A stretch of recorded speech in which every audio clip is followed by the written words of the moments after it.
Gracias, Brian. O Lucy o quien tenga.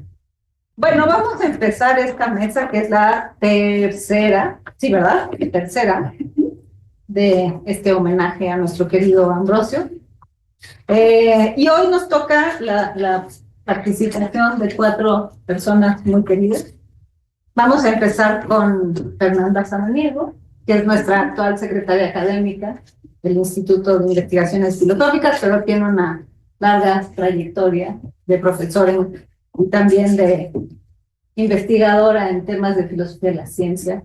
Viene de la física, entonces tenemos mucho que aprender de él. Después hablará Miguel Zapata. Nadie me ha dicho de qué van a hablar, entonces va a ser una sorpresa. Miguel es nuestro actual coordinador del Colegio de Filosofía. Lo queremos mucho por esa razón, solo por esa. También tiene una larga trayectoria de profe y de investigador. Su trabajo sobre tecnología, ciencia y sociedad es muy interesante. Después nuestro queridísimo Carlos López Beltrán, profe de muchas de nosotras, admirado y querido, filósofo de la biología. Y después, al final, va a hablar César de Rosas, que es el que coordina actualmente el seminario de maestros del exilio español. Doctorante, acaba de hacer su candidatura, así es que muy pronto lo tendremos como colega de doctorados. ¿Cómo vamos a proceder? Cada quien va a tener 15 minutos y voy a hacer estricto. Y después le voy a dar a Ambrosio 15, que nunca tiene 15, porque lo conocemos y lo queremos. Entonces, y después abrimos el piso para que podamos dialogar con él, que de eso se trata. Bienvenidos. Muchas gracias. El micrófono ya estaba apagado, después lo pueden encender cuando les toque. Okay. Bueno, pues primero que nada quisiera agradecer la invitación para comentar el trabajo del doctor Ambrosio Velasco y por supuesto felicitarlo por el Premio Universidad Nacional, que como hemos venido repitiendo en estas mesas, es mucho más que merecido. Voy a empezar con algunos comentarios acerca de la filosofía de la ciencia, como la presenta el doctor Velasco en el último libro que está en prensa, que se llama Pluralismo, Equidad Epistémica, Racionalidad y Crítica a la Epistemocracia. Y posteriormente haré unos comentarios justos sobre el concepto de epistemocracia, pero basándome en otro artículo anterior que se llama Diversidad Cultural, Pluralismo Epistémico, Ciencia y Democracia, que había publicado el doctor en 2016. Entonces, estos son los comentarios que voy a compartir con ustedes. Respecto a la filosofía de la ciencia política, que es lo que nos congrega el día de hoy aquí, pues hay que decir que el doctor Ambrosio tiene una manera única de abordar la filosofía de la ciencia, porque no solamente tiene como la historia de los clásicos, como pueden ser Duhem, Neurath y demás, sino que también tiene estas vertientes de la filosofía mexicana y de la formación política, que lo hacen tener como una narrativa única respecto a cómo ha ido evolucionando la filosofía de la ciencia. Me llama la atención que él no piensa que cada vez hacemos mejor filosofía de la ciencia. O sea, habla mucho mejor de Duhem y de Neurath que, por ejemplo, de los que estuvieron después en medio, como el giro historicista, hace algunas críticas a Lakatos o Laudan. Entonces, bueno, esa es una primera diferencia que yo veo en su narrativa de cómo ha ido evolucionando la filosofía de la ciencia.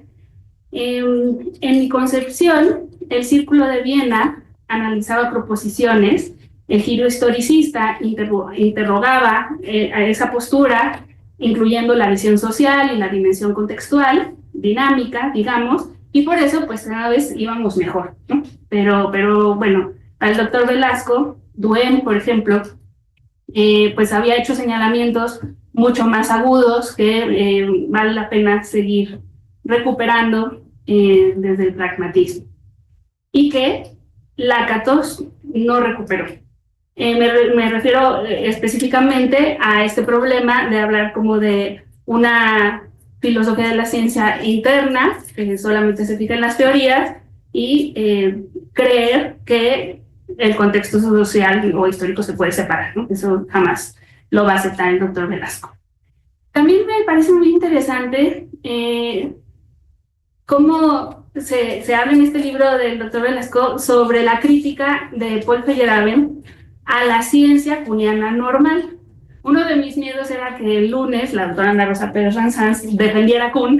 Dije, bueno, pues yo lo que quiero hacer es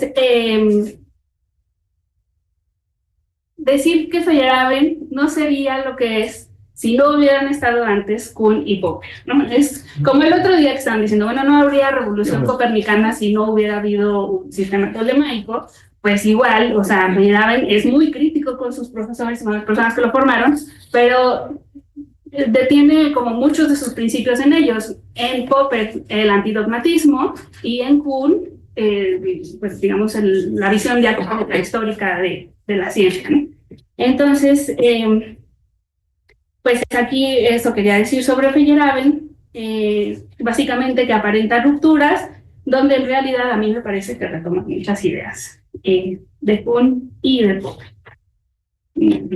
A ver qué más tengo respecto a la filosofía de la ciencia. Sí. Otra idea que podemos leer entre líneas en el último libro del doctor Ambrosio es que la acusación de Neurath hacia Popper por ser pseudo-racionalista es injusta. Pues Ambrosio considera a Popper entre las personas que proponen una racionalidad dialógica y prudencial. Esto ha generado controversia entre la comunidad de filosofía de la ciencia, que quizás no tenemos tan buena opinión de Popper. Ahora paso a la cuestión de la epistemocracia y del liberalismo positivista, que está en este otro artículo que les comentaba. Como todos sabemos, los positivistas, basándose en Comte, pues querían que la educación científica estableciera las leyes naturales y sociales y que esto llevara pues a un orden social, ¿no? Desafortunadamente en México no se tomaron las mejores ideas del positivismo. Ya platicábamos en el café filosófico del 11 de febrero sobre cómo un positivista apellidado Flores ha hablado de la imposibilidad de las mujeres para estudiar medicina, o sea, en fin, como que fue muy desafortunado lo que tomaron de Comte. Pero el doctor Velasco nos comparte en su artículo un debate que se da entre Justo Sierra, que era propositivista, y José María Vigil, que era un crítico de esa postura y que sostenía que la educación positivista excluía a las humanidades y a la filosofía de la educación en nuestro país. Voy a leer una cita de José María Vigil, antipositivista, y dice así: los señores positivistas me harán el favor de dispensarme si digo que una de las razones por las cuales combato y he combatido el positivismo es porque se opone a mis convicciones políticas. En una discusión que tuve en la prensa con el señor Sierra, me llamó este señor liberal metafísico. Y es verdad. Soy liberal metafísico, mejor dicho, soy liberal. Y con esto ya se sobreentiende que soy metafísico, porque el liberalismo parte de nociones metafísicas como la de la libertad. Entonces, bueno, ante el positivismo y, digamos, cualquier estructura vertical que haga querer imponer a la ciencia como único saber o mejor que los otros, a lo cual el doctor Velasco está llamando epistemocracia. Voy a leer la definición. Epistemocracia se entiende como la afirmación de que existe un conocimiento verdadero y universal superior a cualquier otro que fundamenta toda cultura, toda organización social y todo poder político, ¿no? Entonces, ante la epistemocracia, nos dice el doctor Velasco que hay que combatir con una racionalidad dialógica, con posturas en las que todas las opiniones son bienvenidas. Voy a leer aquí, cito al doctor Velasco. Se requiere analizar la naturaleza con un espíritu de escucha mutua, de aprendizaje comunitario. Y lo que yo quería compartir hoy con el doctor Velasco y con todos ustedes es que cuando tratamos de hacer eso, pues a veces nos encontramos con obstáculos. tanto en la primera mesa como en la segunda mesa. El primer día fue el doctor Linares y el segundo día fue el doctor Pereda. Le preguntan al doctor Ambrosio, está muy bien el diálogo que integra, que respeta las opiniones diversas, y la pregunta es cómo lo vamos a hacer. Entonces yo quería como seguir andando en esta pregunta y también empezar a proponer algunas respuestas a esa pregunta, ¿no? ¿Cómo despojar a la ciencia de los privilegios epistémicos y políticos de los que ya goza? ¿Cómo combatir que ciertos agentes epistémicos se cohíban ante ciertos foros y no se conciban a sí mismos como unas voces, digamos, igualmente válidas? ¿Cómo ejercer el valor intrínseco de la verdad? Bueno, ayer escuchando sobre don Pablo González Casanova, pensaba yo que podemos pensar como en proyectos a corto, largo y mediano plazo, ¿no? Porque habla una cosa muy a largo plazo que sería como la transformación de la sociedad, que no sabemos cuántos siglos o decenas de años nos va a tomar, y otros pues son como estos actos, como es el sistema de universidad abierta, en donde decimos, bueno, hay unas personas en la periferia de la metrópoli que trabajan y que no pueden estudiar por las mañanas, vamos a abrir un espacio para que accedan al conocimiento por las tardes, ¿no? Entonces, bueno, esto era lo que quería como compartir como pregunta, que yo también me venía haciendo y que he visto que está en todas las mesas, y como algunas respuestas que encuentro en el trabajo del doctor Ambrosio Velasco.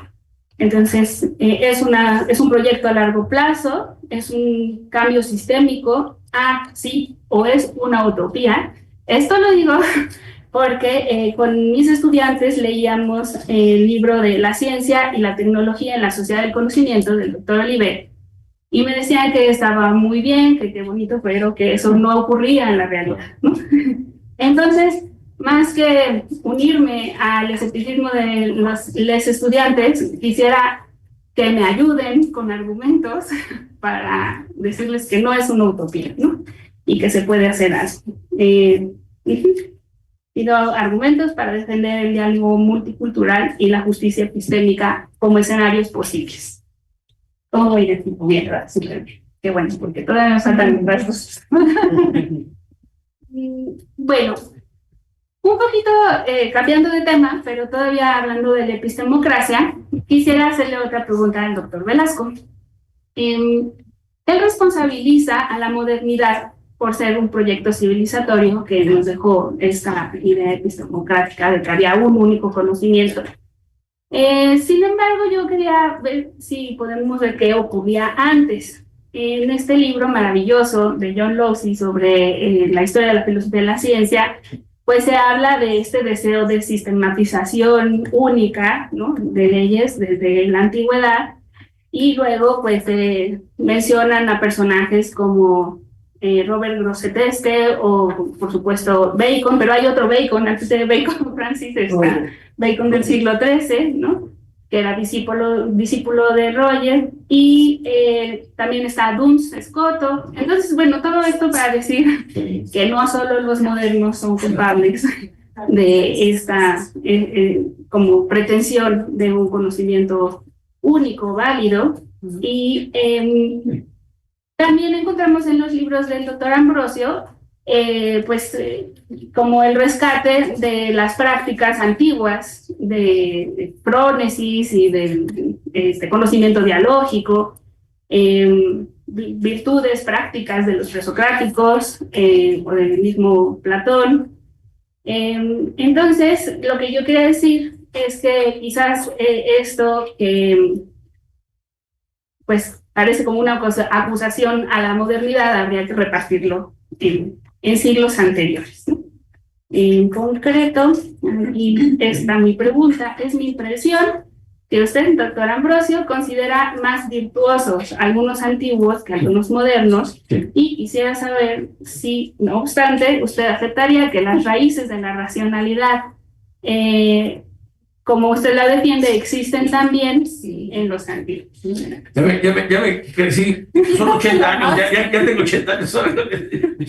A ver, más perdón. Ya no contaste con ser. No, más quiero que me repita la última pregunta, porque me sentí 10 años más viejo. Dale de tú, porque no me traigas. Por el usted ahí, perdón. Sí, ya miras que ya me puse. Muchas gracias. Entonces, si me la repites, por favor. Sí. A ver, veamos. Es mi impresión que consideras más virtuosas algunas prácticas presocráticas y socráticas. Y medievales. Exacto, y medievales, ante la arrogante pretensión de verdad única de la modernidad. No obstante, pareciera que algunas raíces de la racionalidad moderna también existieron en esos tiempos antiguos, y básicamente mi punto es que la acusación que se está haciendo a la modernidad también habría que repartirla con los filósofos anteriores que querían defender pues una única verdad. Esa es más o menos como la observación, y ya voy cerrando, sé que me queda un minutito para decir que siempre he estado impresionada por la energía insaciable que tiene el doctor Ambrosio para trabajar, cómo está en actividad constante. Cuando se postuló para ser rector, yo pensé que qué puede tener un cuerpo humano para querer trabajar tanto, y que también cuando vinieron unos invitados de la India y de Italia, estábamos ya todos fumigados después de 3 meses de trabajo, de días consecutivos, pero el doctor Ambrosio quería seguir. No más y más meses. Entonces, creo yo, y puedo lanzar una hipótesis, que esto es posible cuando se tiene una convicción política. A dormir va el doctor Ambrosio en la siguiente vida, porque en esta Ambrosio no se cansa de defender la libertad, la equidad, la diversidad y el pluralismo. Muchas gracias.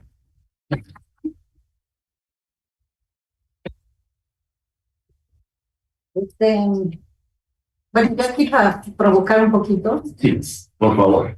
De lo último que te dijo, mi impresión es que el problema del criterio ha sido el gran problema de la filosofía desde que tenemos conocimiento de la existencia de la filosofía. Y yo creo que la idea de la fijeza y de que existe una manera correcta viene de ahí, ¿no? Entonces, pues está buena la pregunta. No, muy buena. Y la otra es que yo creo que pues la transformación no va a venir de la nada, es todos los días, no es una gran cosa. Pero a ver qué nos dicen. Miguel. Pues muchas gracias. Bueno, yo estoy muy contento también de estar en este más que merecido homenaje. Creo que todo homenaje es un acto de reconocimiento, es un acto de gratitud, y yo aprovecho para reconocerte, Ambrosio, como un ejemplo en el que muchos nos vemos y que tratamos de seguir, y te agradezco por todas las ideas que nos permiten seguir pensando en comunidad. Yo lo que me alegro de continuar después de que haya hablado Fernanda, porque también voy a andar en el concepto de epistemocracia, pero lo voy a hacer en un sentido un poquito controversial, siguiendo el espíritu dialógico de estas mesas, porque en un segundo intento voy a tratar de convencerte de que en realidad lo que tú llamas epistemocracia lo deberíamos llamar agnotocracia.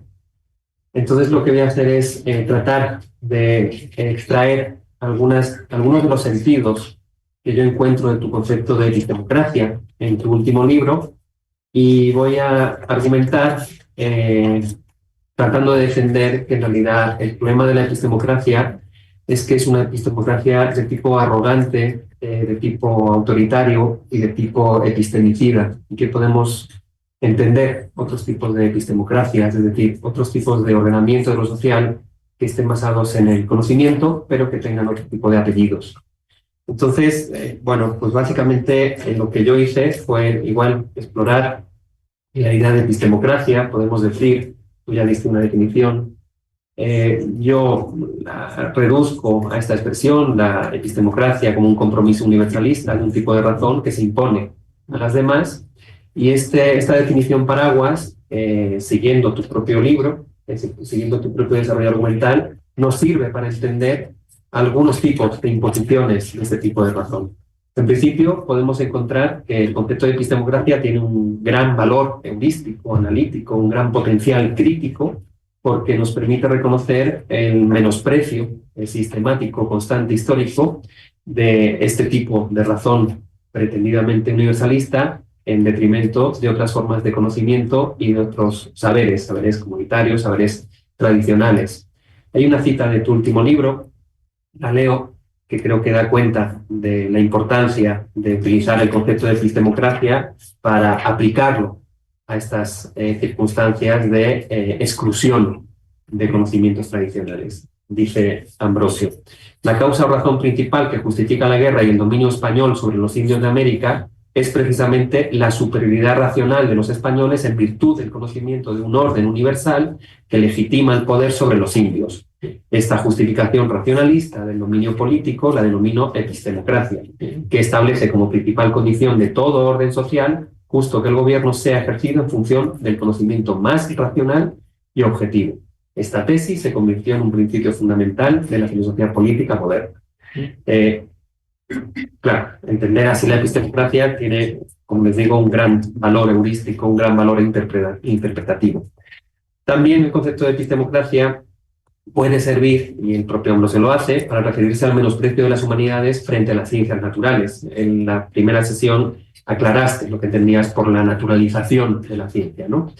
Y dice Ambrosio Velasco, también cito: estos modelos naturalistas de ciencia y tecnología social representan formas típicas de injusticia cognoscitiva por la exclusión de la diversidad de culturas y concepciones del mundo que no se apeguen a las ciencias y son formas típicas de epistemocracia.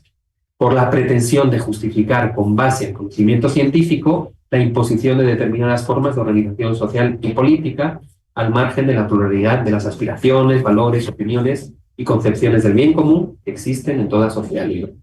Esta, a mi juicio, sería una segunda forma de entender la epistemocracia, o más bien una segunda expresión de epistemocracia, ¿no?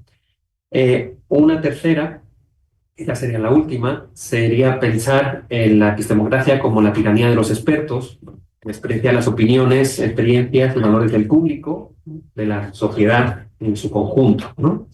Dice Ambrosio Velasco: dada la jerarquía epistémica que asume la ciencia moderna sobre el sentido común, el resultado de su desarticulación conlleva un menosprecio del sentido común en la vida social política y con ello un deterioro de la comunidad y de la vida democrática a favor del gobierno, de los expertos científicos y técnicos, lo cual representa, a mi juicio, una de las formas más persistentes de la epistemocracia contemporánea. Es decir, pasamos de la exclusión, del menosprecio de los conocimientos tradicionales a la imposición de un tipo de gobierno basado en la opinión de los expertos, ¿no?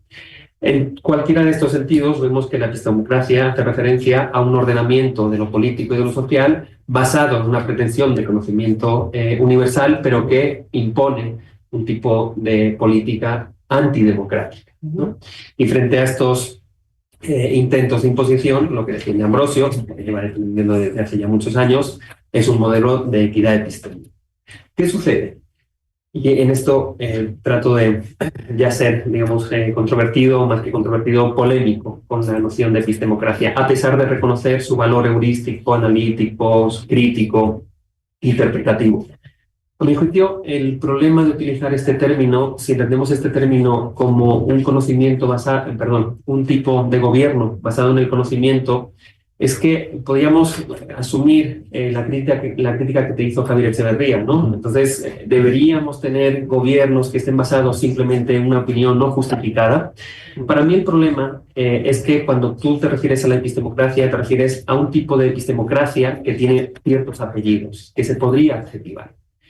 Para mí el problema de la epistemocracia no es que gobernemos basándonos en el conocimiento, sino que estamos ante un tipo de epistemocracia arrogante, porque es un tipo de conocimiento basado en una razón que clausura el espacio del intercambio de razones, un poco apelando a la razón arrogante de Carlos Pereda. También hace de la razón el único elemento a considerar, excluyendo las emociones, excluyendo los valores, y esto es algo que defendería, por ejemplo, Javier Echeverría, ¿no?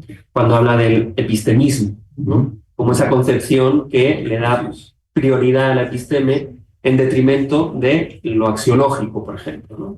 Entonces, en ese sentido, el problema no es que estemos ante una epistemocracia, sino que estamos ante una epistemocracia arrogante. A mi juicio, el problema no es que tengamos una epistemocracia basándonos en un gobierno basado en el conocimiento, o sea, entendiéndola como un gobierno basado en el conocimiento, sino que además estamos ante un tipo de epistemocracia autoritaria, no solo arrogante, sino autoritaria, porque instituye su poder excluyendo otros saberes, como de los conocimientos tradicionales, y desoyendo opiniones basadas en la experiencia que puede ser muy valiosa, porque se asume, y esto tenemos ejemplos muy cotidianos, que el público, en general, la ciudadanía no experta, es necesariamente ignorante, ¿no? Se deja llevar por sus sobrecargas emocionales, no tiene la credencial, ¿no? No ha pasado por los procesos de acreditación expertos. Y el problema, a mi juicio, de la epistemocracia no es la epistemocracia por sí misma, sino que estamos ante una epistemocracia epistemicida. Es una epistemocracia que aniquila, no solo invisibiliza conocimientos, sino que aniquila conocimientos. Y bueno, tenemos ejemplos de muchos tipos, pero el caso español es un ejemplo clásico y canónico de la historia, ¿no? El ejemplo español en relación al conocimiento indígena, al conocimiento tradicional, al menos en su primer momento, ¿no?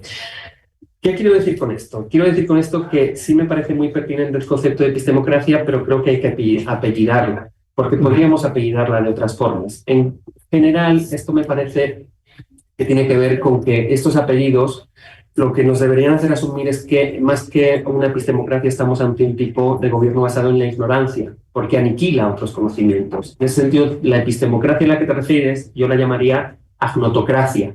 Es un gobierno basado en la ignorancia. ¿Por qué? Porque produce intencionalmente ignorancias o porque asume que otros saberes no tienen el conocimiento suficientemente justificado. Por tanto, yo creo que se pueden apellidar distintos tipos la epistemocracia. La epistemocracia que tú criticas, efectivamente, sigue siendo criticable, pero podríamos, apelando a la pregunta de Fernanda, ¿qué respuestas dar, ¿no? Entendiendo tu concepto o asumiendo tu concepto de equidad epistémica, yo creo que podríamos apellidar a la epistemocracia deseable, porque yo, igual que Javier Echeverría, me niego a prescindir del conocimiento como un elemento sobre el cual basar nuestras decisiones políticas y de cualquier tipo. Habría que ver qué tipo de conocimientos y en qué forma ese conocimiento se vincula con el resto de conocimientos. Y entonces yo te propongo, también a modo quizá muy atrevido, apellidar las epistemocracias futuras, deseables, ¿no? Quizá utópicas, quizá no tanto, epistemocracias pluralistas, epistemocracias republicanas, epistemocracias multiculturales, democracias multiepistémicas, porque básicamente la epistemocracia, entendido como el gobierno del conocimiento, no como la tiranía de los expertos, sino como el gobierno que, digamos, tiene deferencia, que asume que el conocimiento es algo deseable, solo podría darse en un gobierno de los muchos, en un sistema democrático, plural, multicultural, deliberativo, participativo e incluyente. Ya. Y ya, pues esa es mi... Gracias. No, pero ¿tenías algo pendiente? No, acá. Okay. ¿Cuántos minutos? Me dijo que usara los días. Tienes aquí 5 más. Bueno, pues sí. Gracias. Bueno, lo que quería decir era eso. Básicamente, si quieres, desarrollo un poquito. El punto es que, en realidad, tus concepciones de la epistemocracia, a mi juicio, tienen que ver con una crítica a un modelo de producción de conocimiento que es impositivo, que es reduccionista, que es poco deferente a la asunción de la legitimidad, a la asunción de otorgarle legitimidad a otro tipo de conocimientos y saberes. Pero cuando uno defiende, por ejemplo, nociones como las del epistemicidio, nociones como las de la equidad epistémica, entonces estamos haciendo referencia a la defensa de la inclusión de otras formas de conocimiento para articular nuestras sociedades, para articular nuestras relaciones. Entonces, cuando yo asumo la idea de agnotocracia, la asumo apelando a otra cosa que dijo Echeverría, pero con lo que no estoy muy de acuerdo. Él dijo en la primera mesa que lo contrario a la episteme era la doxa, ¿no? Para mí no es lo contrario, y digamos que diferentes justificaciones que se pueden dar, ¿no? Si el conocimiento fuera una creencia verdadera justificada o una opinión verdadera justificada, en realidad, si está incluida la opinión en el conocimiento, no podría ser contrario a ella, porque sería un elemento constitutivo del conocimiento, ¿no? Entonces, para mí, el contrario al conocimiento no sería la doxa, sino que sería la ignorancia. Y yo sí asumo con Javier que es bueno entender, en un sentido muy platónico, entender un concepto a la luz de sus contrarios, pero yo no pensaría en una doxocracia, yo pensaría en una agnotocracia. Creo que a día de hoy este concepto, digamos, que yo acuño, yo propongo, y además lo acuño gracias al concepto de epistemocracia, ¿no? Como antagonismo, pero no antagonismo, sino como un concepto complementario, creo que se hace bastante pertinente en un momento donde estamos ante gobiernos que son eminentemente autoritarios, que tratan de justificar sus imposiciones con una gran base de expertos entre comillas, tecnólogos como Elon Musk, ¿no? Estamos ante un momento un poco crítico. El otro día dijo Bifo Berardi, alguien que habla mucho del futuro y que nos dio una sorpresa el otro día porque dijo que hablar de esperanza es una estafa. Y porque estamos ante ya la catástrofe más inminente, ¿no? Uno de los grandes filósofos que, digamos, apelaban, ¿no? Apostaban por el futuro. Cuando uno piensa en el futuro posible, la cosa se pone un poco oscura. Se pone un poco oscura con gente como Donald Trump, con Milley. Me parece que son personas a las que no les viene muy bien el concepto de epistemocracia. Les viene mejor el concepto de ignorancia, porque además la ignorancia se produce intencionalmente. No simplemente es que se desoiga, no es que se excluya, no es que se invisibilice, es que se establecen espacios intencionales donde se producen múltiples ignorancias. La doxa, de la que hablaba Javier, a mi juicio es una doxa no fundamentada porque de base hay una plataforma que produce falta de certeza, pero una falta de certeza intencional, ¿no? Esto lo han estudiado mucho gente que se denomina, ¿no? Teóricos que se denominan agnotólogos. Entonces, yo creo que criticar el mundo actual con el concepto de epistemocracia sigue teniendo sentido, pero no me atrevería a decir que Milley, Donald Trump y el resto de populismos pudieran ser entendidos a la luz de la definición de un gobierno del conocimiento. Sería más bien un gobierno de la ignorancia. Y por eso este es mi segundo intento para convencerte de la pertinencia del concepto de agnotocracia, al menos como un concepto paralelo a democracia. Muchas gracias.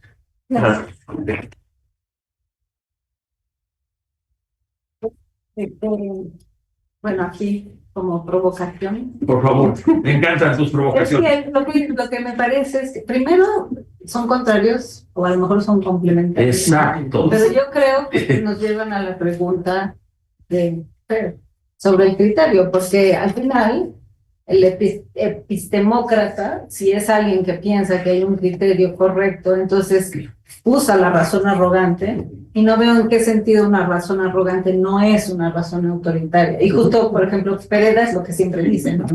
Entonces, si esa es la manera en la que está pensándolo, en efecto no puede pensar sin la ignorancia, pero en el sentido que hay un criterio único y nos vuelve, pensaría yo. Muchas gracias, Ángeles, por la respuesta. No, yo te estoy preguntando. De acuerdo. Bueno, Carlos. ¿Se pasa el micrófono, por favor? Ahí está prendido. Muchas gracias. Bueno, pues yo escribí un texto y que tiene 3 o 4 corolarios que no sé si me dé tiempo de leer. Ángeles me va a avisar cuando vayan 10 y ya decidiré si me brinco a ellos o no. Bueno, primero, Ambrosio, qué alegría que estemos aquí hablando de tus trabajos, temas y contribuciones, como se llama las mesas de discusión que se organizaron en torno a tu premio.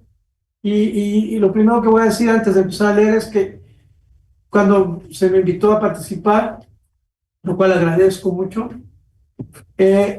Lo que pensé que quería hacer es un poco meditar, pensar, pues hay una larga trayectoria que hemos compartido y en la cual de distintas maneras, y eso es un poco lo que me intriga, tratar de entender cuáles son esas distintas maneras, hemos siempre conversado, a veces directamente, como cuando hicimos el libro de filosofía política, aproximaciones a la filosofía política en la ciencia, o cuando hemos estado pues, en algunas, ¿cómo se llama? Comités tutorales, pero mucha de nuestra conversación me da la impresión ha sido como, no sé si tácita, pero como escuchándonos, leyéndonos, criticándonos, pero no así confrontándonos. De ¿no? acuerdo. Salvo en la maestría. Salvo que sí, ¿no? Salvo que sí. Hemos tenido puntos de confrontación. Bueno, entonces, aquí lo que trataré de hacer es una especie de reflexión sobre por qué hemos ido en trayectorias paralelas en donde nos tocamos y nos separamos, pero hemos llegado a sitios muy similares, ¿no? Y esto me importa decirlo porque para mí el hecho de que tengas ya varios años habiéndome convencido y habiendo convencido a algunos de que el adjetivo política para la filosofía de la ciencia no solo tiene sentido, sino es la salvación de la filosofía de la ciencia, ¿no? Y en esa palabra política, pues tiene muchas virtudes porque despierta, desata la imaginación y bueno, y evoca muchas connotaciones y también tiene el riesgo pues, de ser semánticamente abierta, confusa, en fin. Pero bueno, yo voy aquí a leer lo que es mi posicionamiento en este momento respecto a esta propuesta tuya, ¿no? Me alegra grandemente estar aquí celebrando las varias décadas de trabajo y de logros en todos los territorios del quehacer académico de mi amigo y colega Ambrosio Velasco. Si imagino cómo sería la actividad que realizamos en México los filósofos de las ciencias y en general los estudiosos humanistas de las ciencias, sin la profunda incidencia y soporte y ánimo y creatividad de Ambrosio, lo que veo en esos momentos que lo trato de imaginar es un páramo pardo, un descampado seco sin casi verde, sin casi integración paisajista ni sentido, una especie de dispersión. Después del impulso inicial de León Olivet, la buena marcha no siempre armoniosa, pero siempre con unidad de propósito de nuestra pequeña aún, pero creciente y floreciente comunidad, mi opinión modesta es que mucho se lo debemos a Ambrosio. Me unen a Ambrosio Velasco casi estricto contemporáneo mío, muchos años de amistad y de colegalidad, palabrota, no sé, de ser colegas. Y puedo decir que en muy pocos amigos y colegas he encontrado el nivel de lealtad, de rectitud, de afecto, de generosidad que siempre he encontrado en él. Muchas veces nos hemos encontrado en lados opuestos, en debates, disputas y aún en conflictos serios. Y nunca sentí que lo pudiera mover una mala vibra, una maquiavélica, a pesar de sus orígenes, intención. Espero haber estado yo a la altura, cosa difícil. Pero no estoy aquí para contarles de eso, que es material de otro tintero, sino para desplegar ante ustedes muy brevemente un relato de lo que a estas alturas del partido, algunos dirían sus postrimerías, yo espero que no, veo como lo sustancial de mi experiencia en este territorio crítico compartido, a veces a contrapelo con Ambrosio, de lo que llamamos, y en eso concuerdo con él, una filosofía política de la ciencia. Ambrosio y yo pertenecemos a una generación de filósofos de la ciencia que no puedo sino describir como confundida. Ok, muy bien. Un breve conjunto de aforismos míos que algunos quizá recuerden, de la época en la que nos conocimos, se llamó así Elogio de la Confusión. Aunque quizá él estaba menos confundido que otros. Nos tocó el aterrizar en nuestro espacio como aprendices de filósofos en un sitio donde llegaban muy potentes oleadas de propuestas filosóficas fascinantes provenientes del norte. Un par de generaciones de filósofos profesionales, profesionalizados de las ciencias, herederos de Wittgenstein y del Círculo de Viena, habían generado esas olas, esos oleajes que nos llegaban, y trabajando en la esfera anglosajona, vertieron sobre nosotros y el resto del mundo impresionantes trabajos. Fueron muchos.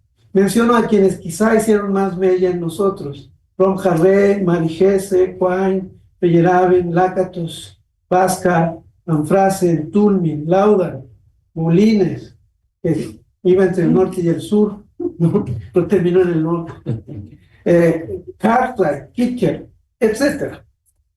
Esto, como lo sabemos, se daba sobre la estela de figurones como Carnap, Neurath, Hempel, Kuhn, Popper, pero también Fleck, Bachelard, Canguilhem y otros, ¿no? Y esto al mismo tiempo que los sociólogos, esas oleadas que nos llegaban como aprendices, nos llegaban al mismo tiempo que las de los sociólogos del conocimiento científico, los historiadores sociales de la ciencia y los iniciales etnógrafos de la ciencia, que levantaban sus brillantes, arrogantes y seductores retos sobre la primacía de los filósofos de la lógica y el lenguaje sobre de la comprensión cabal y honda del fenómeno científico occidental. Ustedes saben de quiénes hablo, y sí, también de la TUR. Nuestra confusión radicaba en que por un lado nos fascinaban las elegantes argumentaciones, a menudo, recientemente, empíricamente soportadas, de nuestros ídolos filosóficos anglosajones, y por otro lado, con la ayuda de muchos autores críticos de ellos y de sus antecesores, y de un conocimiento, aquí es que, críticos de ellos, y de un conocimiento histórico creciente, veíamos cómo sus imágenes de las ciencias, sus razones, sus bellos aparatos argumentales, palidecían, se empequeñecían y perdían verosimilitud y legitimidad para representar genuinamente a todas las ciencias en todos los lugares y tiempos, en todas sus dimensiones, jerarquías, escalas. Y mucho de lo que nosotros queríamos era poder representar cosas que nos interesaban y que pasaban no allá, sino aquí. Y sobre todo, para representar las ciencias y otros conocimientos, tal como se practicaban en nuestras regiones por muy diversos grupos y colectivos antes y después de la invasión europea. Confusos, como digo, vivíamos entre islas y oasis de argumentos filosóficos brillantes,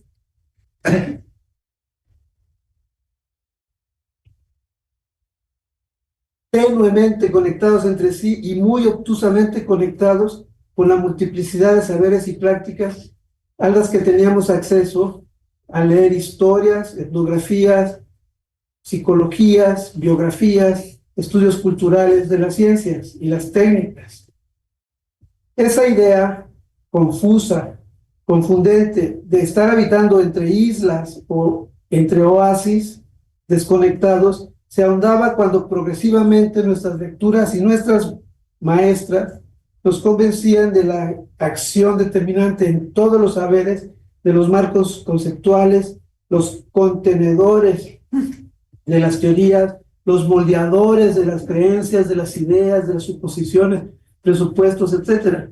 Tantos y tantos autores que proponían esa manera de ver el mundo filosófico nos sedujeron intelectualmente con sus nociones de marcos conceptuales de diferentes escalas y alcances, cosmovisiones, Weltanschauung, epistemes, paradigmas, estilos de pensamiento, colectivos de pensamiento, tradiciones, etc. Y su manera más o menos drástica de definir realidades diferentes, inconmensurables, inaprensibles, ¿no? Ya me quedan 5 minutos. No voy a llegar al final, pero aún con los ejercicios hermenéuticos más sofisticados, cada uno instaurando ontologías alternativas, a menudo heterogéneas e incompatibles.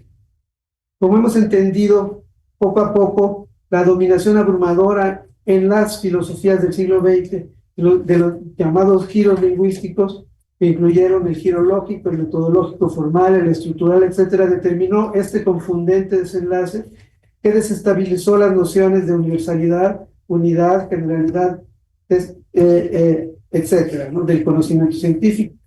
En varios de nosotros esto nos combinó a buscar salidas, al menos puentes de comunicación, en otro tipo de investigación histórica, sociológica, antropológica, etnográfica, cognitiva, etcétera.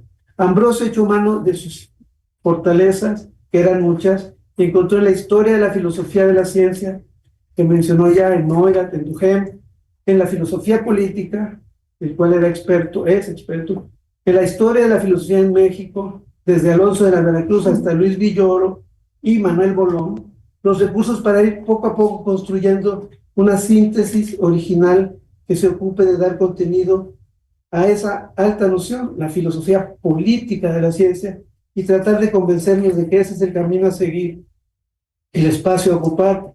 A mi manera, estoy totalmente de acuerdo.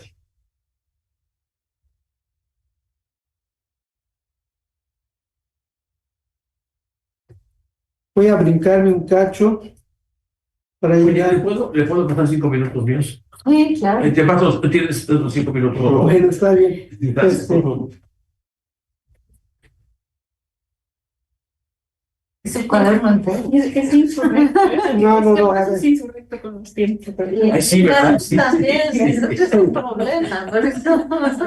Bueno, en fin, hay párrafos en donde hablo de nuestros distintos colegas y contemporáneos, pero básicamente la idea es que todos de distintas maneras nos enfrentamos a situaciones un poco confusas, similares, ¿no? ¿Cuáles son los logros que creo que nuestra generación es? ¿No? Eso me gustaría mencionar.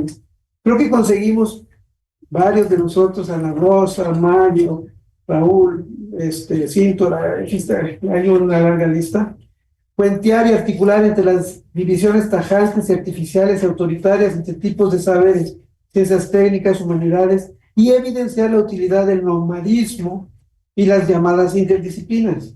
Conseguimos insistir, y eso Ambrosio, entre otros, en la comunicación de las ciencias y de las prácticas tecnocientíficas como elementos indispensables para la ambicionada y elusiva democratización de la toma de decisiones en las ciencias y las tecnociencias. Y creo que este tema de la toma de decisiones no se enfatiza lo suficiente. Creo que no basta con que haya equidad, sino que haya actividad en la toma de decisiones y en la implementación de las decisiones, ¿no? En fin.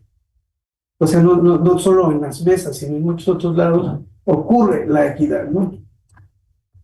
El dimensionamiento y aquilatamiento del otrora prestigio excesivo de la verdad y objetividad científica occidental, la mentada epistemocracia, que a mí no me gusta la palabra y hay muchos autores que de distintas maneras se han referido a ese fenómeno, pero que el fenómeno es real y que Ambrosio lo ubica perfectamente, es, yo creo, indudable, y a lo mejor sí habría que entenderlo de maneras distintas según el caso, ¿no? Ahí después me pasan las referencias. Sí.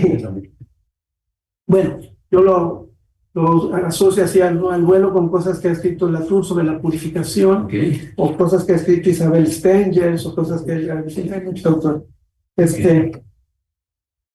Bueno, en el estilo de Carlos Pereda, esto también creo que nuestra generación lo logró. ¿Ya terminé? Pero Dios sí. Perfecto. En el estilo de Carlos Pereda, la voluntad de ir mermando y eventualmente de eliminar la crónica enfermedad del sucursalismo de nuestras comunidades filosóficas del sur.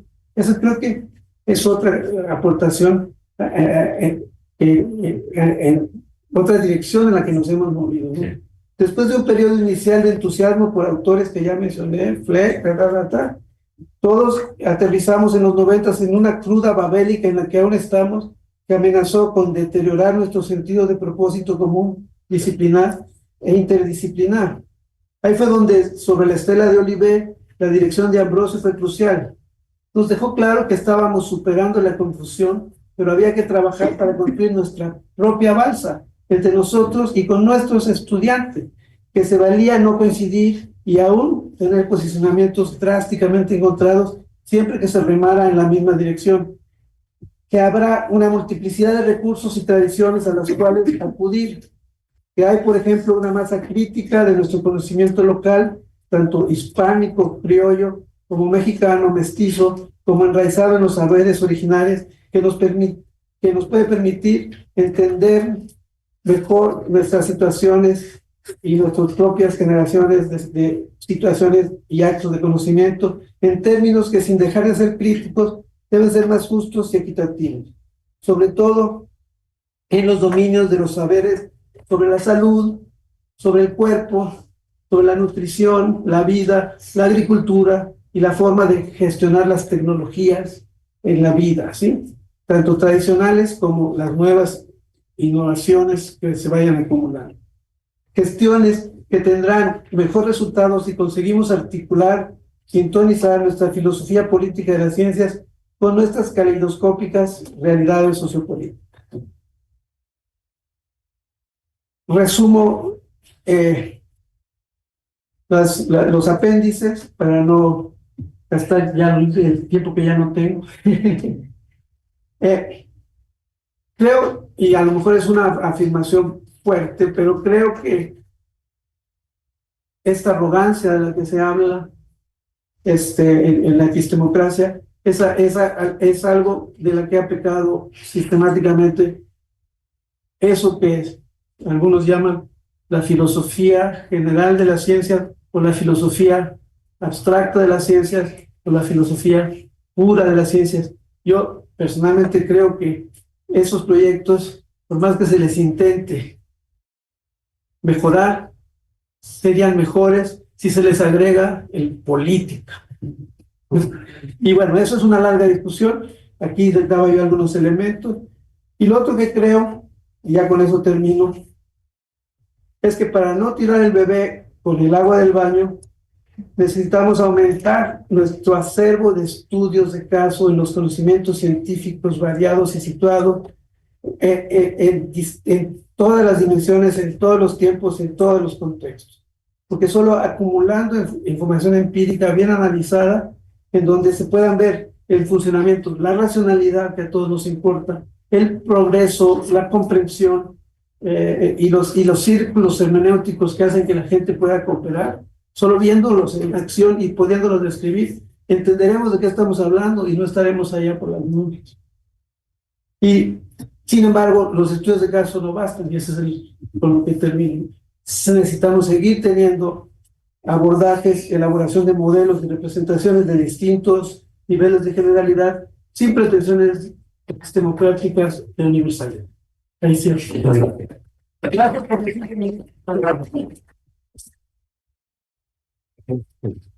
Bueno, muchas gracias, Carlos. Oye, yo me acuerdo, debe haber sido mediados de los 90, que vino Steve Fuller, sí era Fuller, ¿no? A México. Sí, ¿cómo no? Al Congreso. Y fue al primero que yo escuché hablar de filosofía política y la ciencia. Es Turner. No, tú, es que vinieron los dos, vino Fuller, que es saludosísimo. Es saludosísimo, pero no habló de eso. Tienes toda la razón. Era súper interesante lo que... Sí. Me gustaría saber cuándo te toque hablar. Sí, como de Fuller. Sí, tu idea se parece a la de Fuller. Ok, gracias. César. Gracias. Bueno, primero quiero agradecer la invitación de mi querido maestro Ambrosio Velasco para participar en este homenaje a su trabajo. Y bueno, quiero abrir con una anécdota rapidísima. Hace muchos años, en los años 1600. No había nacido. No había nacido. Yo sí. Por razones personales que no voy a decir aquí, yo me había retirado de la filosofía mucho tiempo y no tenía un espacio. Vine al cubículo del doctor Ambrosio sin que me conociera en absoluto. Le toqué la puerta y le pedí que si me podía apoyar para ser estudiante asociado de este instituto. me apoyó sin conocerme, me rechazaron. Por cierto. Nunca me volvió a pedir una recomendación. Y cuando vine, y solamente le vine a agradecer después que me haya apoyado, que me hubieran rechazado. Y como muchos de aquí ya lo conocen, inmediatamente se movió, levantó el teléfono, llamó y me dijo, no te preocupes, quiero que seas mi ayudante de investigador. Y bueno, ahí empezó una relación de aprendizaje para mí, de muchos años con él. Y esta anécdota la traigo a cuento porque, no porque yo considere que hay alguna cosa especial con respecto a mí de parte del doctor Ambrosio, sino porque creo que refleja lo que varios compañeros que están aquí presentes, alumnos, discípulos del doctor Ambrosio, reconocemos en él, ¿no? Y es su gran generosidad, y ahora sí, empezó a leer. Creo que con su trabajo no solo recupera y reconstruye la tradición filosófica iberoamericana, sino que genera tradición a través de esta generosidad con sus alumnas y alumnos, y por lo tanto, pues considero que esta presentación que les voy a leer es colectiva, porque hablo desde la experiencia común de aquellas compañeras y compañeros aquí presentes que pues somos alumnos y discípulos de Ambrosio Velasco. Entonces, bueno, en este trabajo retomaré la propuesta del doctor Ambrosio, que señala la existencia de una tradición denominada humanismo republicano iberoamericano, cuyas raíces, como sabemos, se remontan a la Escuela de Salamanca y que en nuestro país adquieren un matiz peculiar con la incorporación de los aportes de los pueblos originarios mesoamericanos, lo que lo convierte, nos señala el doctor Ambrosio, en un humanismo republicano mexicano, ¿no? Entonces, la intención de recuperar esta propuesta es mostrar que tiene como una de sus expresiones, esta tradición, a lo que denominamos hoy, así de largo, filosofía política iberoamericana de las ciencias, las tecnologías, las artes y los saberes. Por lo que el humanismo republicano iberoamericano muestra ser una tradición sumamente robusta que ha llegado hasta nuestros días y que se encuentra en crecimiento actualmente. De hecho, todos los aquí presentes en la mesa hemos participado en la cátedra de saber Indaria, maestros del exilio español, donde hemos podido intercambiar justamente puntos de vista al respecto. Mientras que, por su parte, la filosofía política iberoamericana de la ciencia tiene raíces muy antiguas, eso es lo que trato de defender, y profundas, que no solo entran en conexión con los que consideramos fundadores de la filosofía de la ciencia, que ya se han mencionado, como disciplina, sino que, sostengo, tiene una centenaria genealogía, siguiendo al doctor Ambrosio. Entonces, bueno, el doctor Ambrosio ha sostenido en uno de sus últimos libros que la tradición del humanismo republicano iberoamericano, cuyos representantes en nuestras tierras se remontan por lo menos a Alonso de la Veracruz y Sor Juana Inés de la Cruz, persiste hasta nuestros días en autores como, bueno, ya no están con nosotros, León Portilla, Luis Villoro o don Pablo González Casanova, ¿no? Esta tradición se caracteriza, según el doctor Ambrosio, por su carácter humanista y republicano. Hemos hablado un poco sobre estas características, entonces no las voy a repetir para no perder el tiempo, pero otros elementos que en esta tradición destaca el doctor Ambrosio, además de lo humanista y de lo republicano, son el pluralismo incluyente de las y los diversos intelectuales que la componen, y esta apertura multicultural abarca diversas formas de aprehender el mundo, como son las formas de pensamiento, de organización social y política, las diversas manifestaciones artísticas, religiosas, filosóficas, lingüísticas y científicas. Tenemos, pues, una tradición que cuando menos se expresa bajo un humanismo republicano pluralista multicultural, comprometido socialmente y crítico del ejercicio ilegítimo del poder. Lo cual no implica que no haya otras tradiciones en el desarrollo de la filosofía iberoamericana. De hecho, nuestro homenajeado distingue entre el humanismo republicano y el humanismo imperial.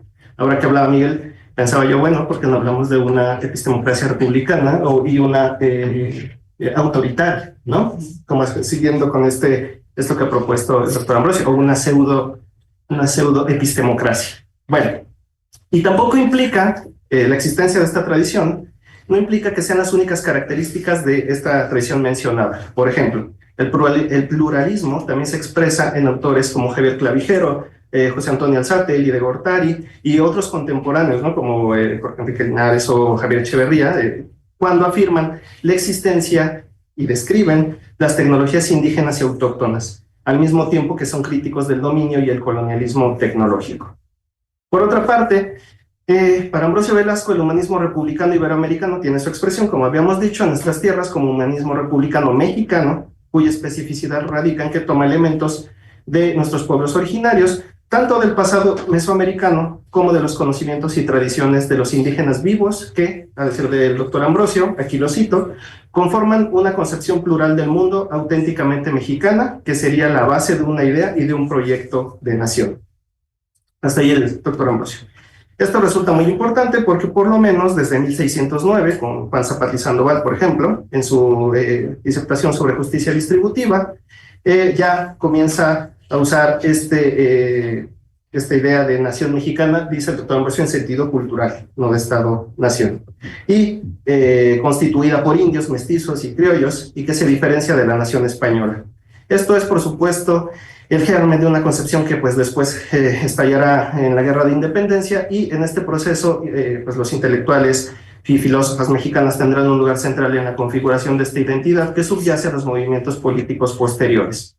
Pero solo como ejemplo baste recordar el caso de José Guiara Eguren, que en 1755 escribe pues, los prólogos a la Biblioteca Mexicana, donde muestra el persistente prejuicio que existía contra las tierras americanas y la lucha en el nivel intelectual que se viene dando desde la polémica de Valladolid, ¿no? Bueno, al mismo tiempo que ha venido desarrollando estas ideas que normalmente las ocupamos para los que trabajamos filosofía mexicana, iberoamericana, Ambrosio Velasco ha propuesto el diálogo con otros pensadores fundamentales, ¿no? En diálogo con otros pensadores fundamentales como León Olivet, la existencia de una filosofía política de la ciencia que también ya han mencionado, que caracteriza en este último libro que ha mencionado también ya Fernanda, y esta parte sí la quiero mencionar, dice el doctor Ambrosio. A mi juicio, la comprensión más completa y valiosa de las ciencias incluye aspectos no solo lógicos, metodológicos, conceptuales y epistemológicos de las teorías e investigaciones científicas, sino además debe tomarse en cuenta los aspectos históricos, sociales, culturales y políticos de las ciencias. Las ciencias no pueden reducirse a productos o resultados de la investigación, son también acciones sociales que llevan a cabo en comunidades epistémicas que se insertan en procesos históricos, culturales, políticos más amplios y complejos, tanto regionales como globales. En consecuencia, es posible hablar de una filosofía política iberoamericana de la ciencia que emerge de los problemas, las necesidades y las propuestas de nuestra región. Pero considero que la persistencia de la tradición del humanismo republicano iberoamericano que el doctor Ambrosio detecta en filósofos indianistas como León Portilla o Villoro también puede extenderse al mismo ámbito de la filosofía política de la ciencia. Las características que el doctor Ambrosio ha planteado como elementos fundamentales para autores como Alonso de la Veracruz, Sor Juana o Clavijero también pueden ser encontrados en intelectuales de la filosofía política de la ciencia desarrollada en México. Ya mencionamos algunos, como Elías de Gortari, Adolfo Sánchez Vázquez, Bolívar Echeverría, Enrique Dussel, y muchas otras y otros colegas, ¿no? Y aún puede extenderse todavía más a autores de diferentes latitudes de Iberoamérica, como Óscar Varsavsky de Argentina, Manuel Sacristán en España, Ignacio Yacurí en Centroamérica, o García Vaca y Eve Besuri en Venezuela. De nuevo, solamente por decir algunos nombres, ¿no?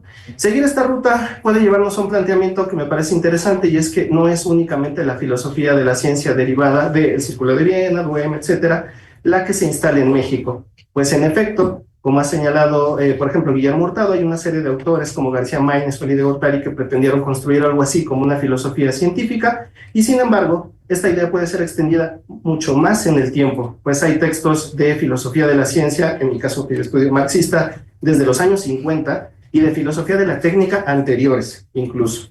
Pero considero, y esto solo hablando del siglo XX, pero considero que no es un asunto meramente temporal. Las raíces de la filosofía política iberoamericana de la ciencia y la tecnología son más antiguas. Este es el punto al que quiero llegar.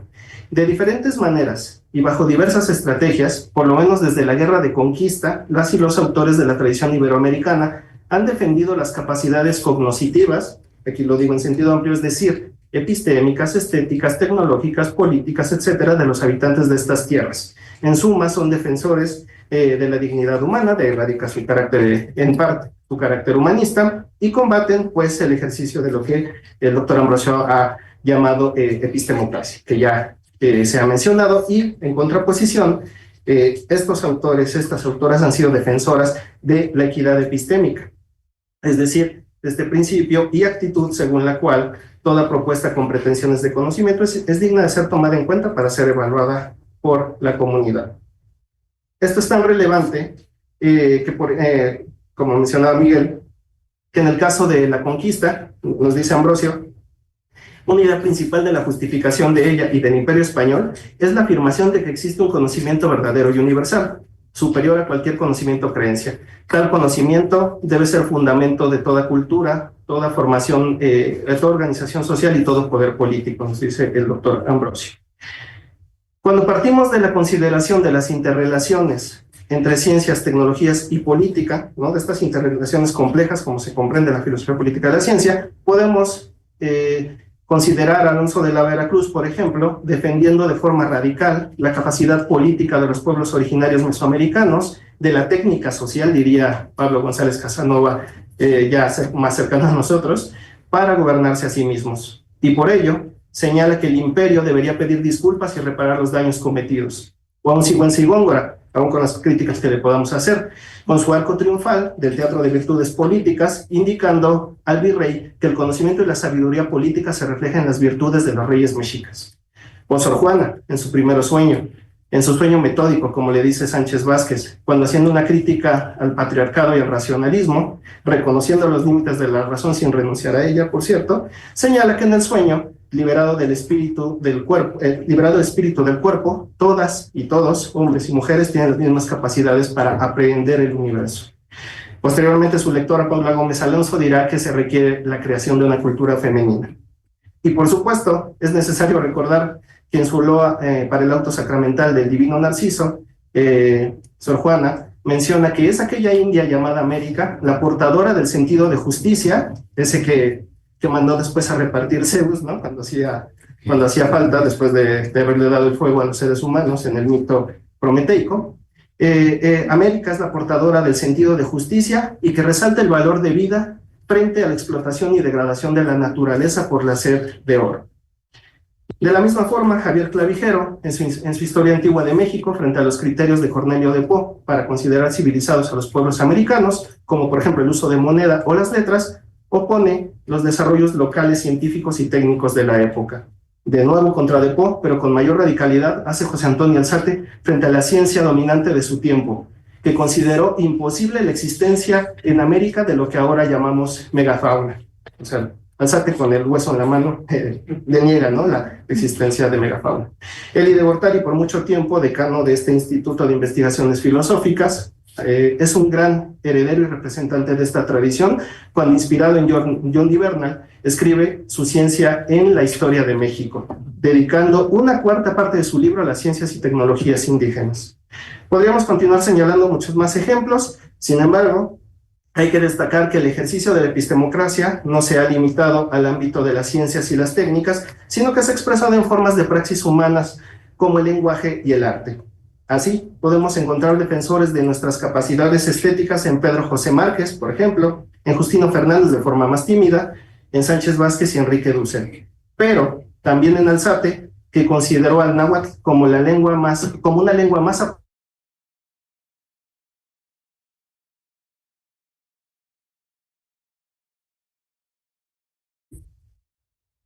gracias, ya terminé. No,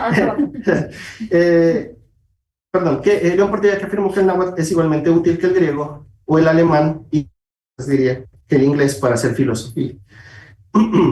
Y esta misma tendencia humanista, republicana, pluralista, comprometida socialmente es la que podemos encontrar por todas partes en la región iberoamericana. Solamente menciono de paso autores como Oscar Barsavsky, que señalaba que debían generarse políticas científicas y estilos tecnológicos pueblocéntricos, similar a Eli de Gortari, que apuntaló el desarrollo de ciencia y tecnología autóctona, y cercano a la idea de Ambrosio Velasco de construcción de un nuevo paradigma cognoscitivo, Manuel Sacristán insistió en que toda revolución científica debe venir acompañada de una revolución social. Ya, concluyo. No tenemos, pues, en México algo como un idealismo alemán o un empirismo inglés, pero ¿qué importa? Tenemos un humanismo republicano iberoamericano, que es la raíz de la filosofía política iberoamericana de la ciencia y la tecnología, que en su desarrollo histórico se ha venido configurando como crítica y alternativa al paradigma cognitivo moderno, pero específico, y eso me gustó mucho de lo que decía Fernanda, moderno, pero específicamente como eurocéntrico, colonial, capitalista, patriarcal, dominante, es decir, hay que ponerle todas estas cosas, afirmando una postura filosófica, por el contrario, humanista, republicana, dialéctica, pluralista y entre otras características fuertemente comprometida socialmente. Me parece más que suficiente entonces que tengamos esta tradición. Creo que los alumnos de Ambrosio Velasco somos anticuarios por buscar reconstruir nuestra propia tradición, pero también anacrónicos por querer usarla para pensar y transformar nuestro presente, y esta tensión dialéctica es maravillosa, porque el reconocimiento y reconstrucción de nuestra tradición filosófica es innovación, pero también una forma de resistencia, y al mismo tiempo posibilidad de abrir el horizonte. Como señala mi querido maestro, estos humanistas republicanos iberoamericanos de los que hemos hablado, lo cito, representan el verdadero espíritu universitario, que habla no por una raza, sino por la diversidad de pueblos y culturas que constituyen nuestra nación multicultural y pluriétnica. Pues bien, de esta alta estirpe de intelectuales, Ambrosio Velasco es actualmente, creo, nuestro más importante representante. Muchas gracias. Muchas gracias.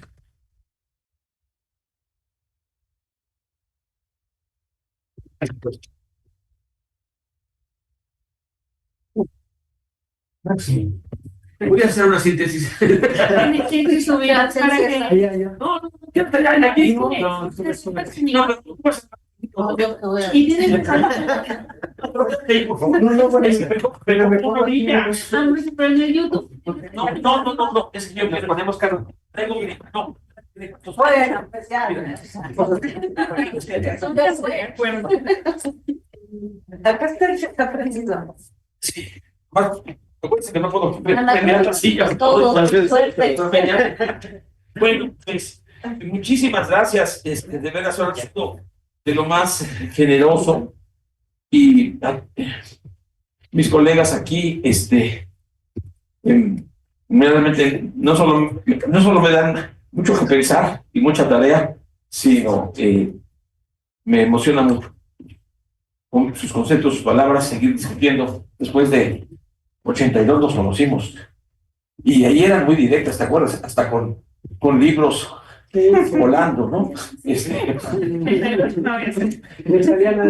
Y bueno, está la Rosa aquí también, que nosotros, que es contemporánea nuestra, aunque más adelantada, una generación nada más, y fue nuestra maestra.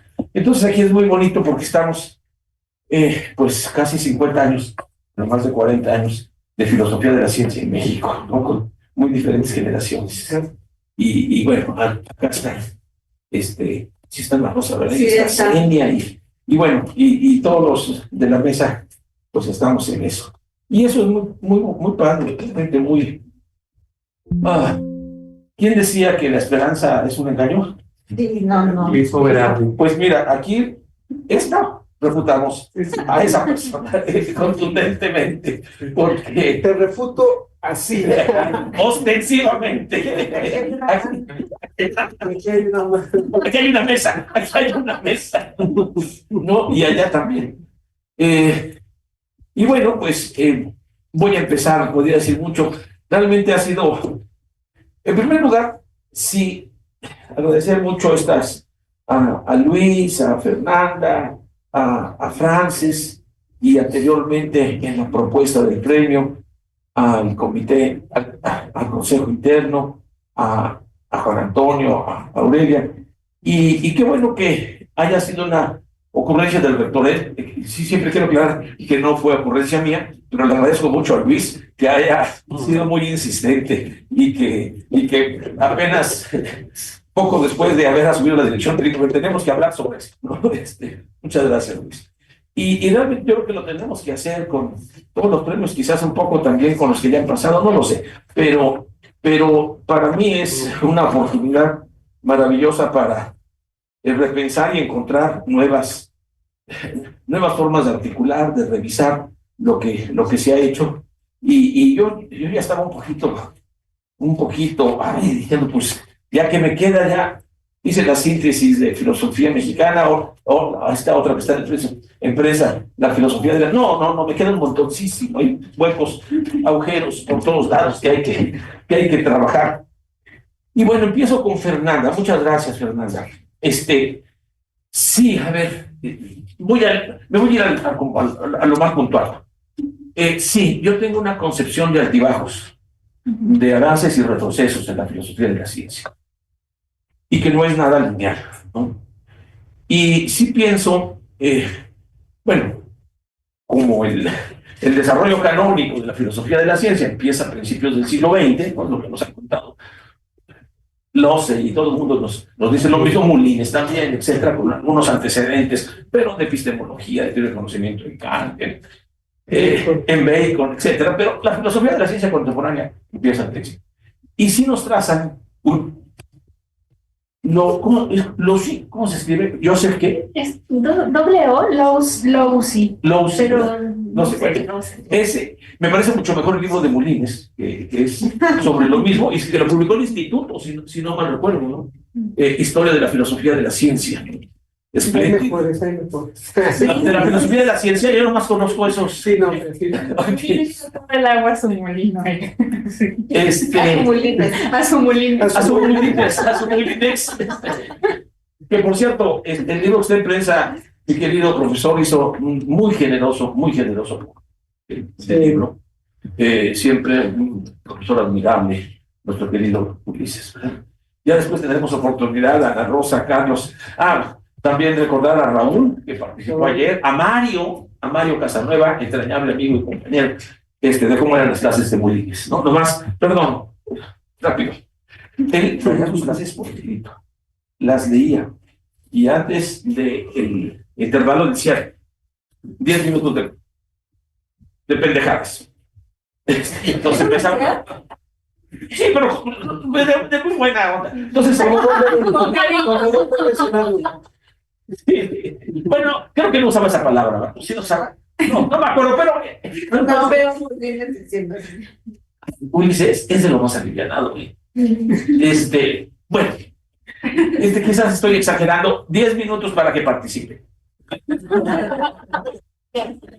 Ya con eso digo todo, 10 minutos. 10 minutos de tontería, ¿sabes, muchachos? ¿Qué tienen que decir? No, maravillosos cursos. Todavía me acuerdo de su chaleco amarillo de rombos y su pantalón de pana también amarillo. ¿Te acuerdas? Qué elegante era. Tú nunca lo viste en tu cabeza negra. No, a esas no me invitaste tú. Es que las organizaron. Te revisó Mario. Bueno, entonces sí, yo lo veo con discrepo. Y yo pienso que en principios de siglo las circunstancias ya no las desarrollo mucho en el libro y no lo suelo de aquí. Las circunstancias políticas y culturales propician una revisión radical de toda la filosofía moderna y un cambio radical de la filosofía, ya no como un conocimiento sustantivo, sino como un conocimiento reflexivo, crítico y a veces propositivo. Y eso es lo que caracteriza primero pues a Duhem, a Poincaré, ¿no? Que además, ojo, no son filósofos de cepa pura, eso es algo muy importante. Casi ninguno es filósofo de cepa pura. Todos reflexionan sobre su formación física, matemática, de economía política, en el caso de Neurath, ¿no? Y es algo que varios del posgrado, de aquel posgrado teníamos, ¿no? Y ahí me parece que hay una concepción muy optimista de lo que puede ser la ciencia si se organiza adecuadamente. Primero, reconociendo la tesis de que no hay episteme, si no hay conocimiento verdadero, justificado, de una vez y para siempre, jamás. Y esto, Poincaré, estos grandes científicos son los que les gusta decir, no ha habido ni una sola teoría científica que no haya tenido un cambio radical. O que no se haya caído. O que no se haya caído y demolido. Y por lo tanto es irracional buscar construir una. Entonces, ahí hay una crítica radical a esta idea yo diría, hablar de la modernidad como proyecto civilizatorio es una caricatura, totalmente de acuerdo, pero a la concepción de la predominante de la racionalidad durante la modernidad. Y que no las había antes, claro que la había, pero no era. Nunca fue hegemónica. Mucho menos en la antigüedad, menos en la Edad Media. Claro. Yo siempre he pensado que para muchas cosas ya quisiéramos la oscuridad de la Edad Media para alumbrar el presente, ¿no? Pensemos en el nominalismo, nada más, ¿no? Que es una filosofía radicalmente opuesta a las pretensiones de universalidad, empezando por el vacío de los universales, ¿no? Y el carácter de ficción de todos los universales. Entonces, creo que, fíjate que es muy curioso.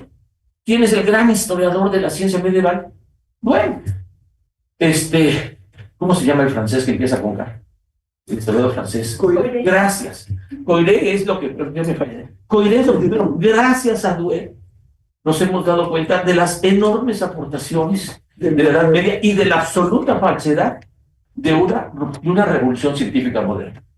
Entonces, creo que mucho de la filosofía de la ciencia se ha construido sobre estos mitos, nada. Y lo que sí creo que es hegemónica, cierto, no es la única, y desde luego algunas teologías, no todas, pretenden conocimiento universal de nuestra misión, pero nunca fueron hegemónicas. Y quien argumenta muy bien esto es Turing en ese librito genial, Cosmópolis, la agenda oculta de la modernidad. Realmente ese libro, ese pequeño gran libro, a mí me impactó profundamente, sobre todo que vino aquí cuando lo estaba escribiendo a la facultad. Y aquí también. Y aquí también, ¿no? Y a mí lo que me impresionó es que se le salieron las lágrimas a Turing cuando estaba hablando de la angustia de Descartes. Eso me pareció a mí me impactó, ese gran figurón con esa enorme emotividad, ¿no? Me dejó me impactó de por vida. Y bueno, y sí lo considero, pienso que después del Círculo de Viena, podemos discutir mucho de Popper.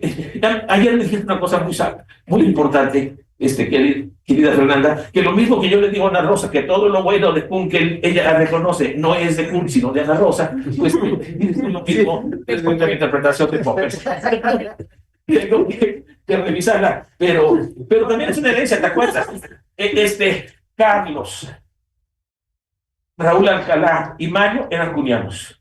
Armando Cintora y yo éramos popperianos. Entonces ahí fue como huelfos y gibelinos, ¿no? Y marca de por vida la trayectoria. Habrá que ver quién eran los huelfos y quién eran los gibelinos. Podremos discutirlo. Bueno, eso respecto a ese punto, no me quiero. Fíjate que yo siempre hago paralelismos entre la historia de las teorías o pensamiento político y la historia de la ciencia, y exactamente lo mismo que dice Toulmin, lo dice Quentin Skinner. Dice, la primera vez que empiezan a desaparecer es decir, que se convierten en hegemónicos los criterios de universalidad, y ahí voy a la observación de Ángeles, tienes toda la razón. Un problema fundamental han sido los criterios de validez del conocimiento, ¿no? Y no solo cuáles son, el gran problema es si hay un criterio para todo conocimiento, aunque haya muchas preguntas, ese es el problema. Y yo creo que de nuevo, por cierto, yo tengo una interpretación de Platón totalmente, como sofista, sí, como sofista, como el mayor de los sofistas, ¿no? Y esto influido mucho por don Antonio Gómez Robledo, por cierto. Bueno, que no está Edgar presente. Sí, no, ya hemos tenido discusiones de eso. Pues, ¿por qué escriben diálogo? Y yo quiero que me muestren un diálogo en la que llega una conclusión. Todos terminan en aporías. Todos los diálogos. Jóvenes, maduros, no tan jóvenes, adolescentes, todos los diálogos terminan en aporías o en una pregunta que clava el teteto, ¿no? Termina preguntando exactamente, ¿y qué es la razón? Porque recuerden, ahí en el teteto dice, efectivamente, fíjense cuántos siglos tiene creencia verdadera acompañada de razón. En el teteto. Bueno. Pues casi literalmente, ¿no? Doxa. Y yo creo que con Platón, mi interpretación creo, que quien pretende episteme como creencia verdadera, demostrada, cierta, es un pseudo conocimiento. Y de ahí mi problema. Entonces tendríamos que cambiar mucho el concepto de episteme. mucho el concepto de episteme para poder decir que hay otros conocimientos. De acuerdo, es una estrategia, pero ya estoy ahorita con tu pregunta. Me parece mucho más dura el luchar contra una idea de episteme. Todo es doxa. Por ejemplo, la intervención de Javier, y aparte, ¿quién va a aceptar? ¿Qué epistemólogo? No sé. Ángeles es aquí nuestra experta. Si hay epistemólogos que aceptan todo es doxa y no hay estrictamente esa creencia verdadera. Pues es que hay quienes piensan que no es creencia. Hay quienes piensan que el conocimiento es primitivo, hay quienes piensan que no hay verdad, hay quienes piensan que no es creencia en absoluto, que es otra cosa. ¿Y le llaman episteme? Sí. Ok, bueno. Creo que tengo que leer los trabajos de Ángeles.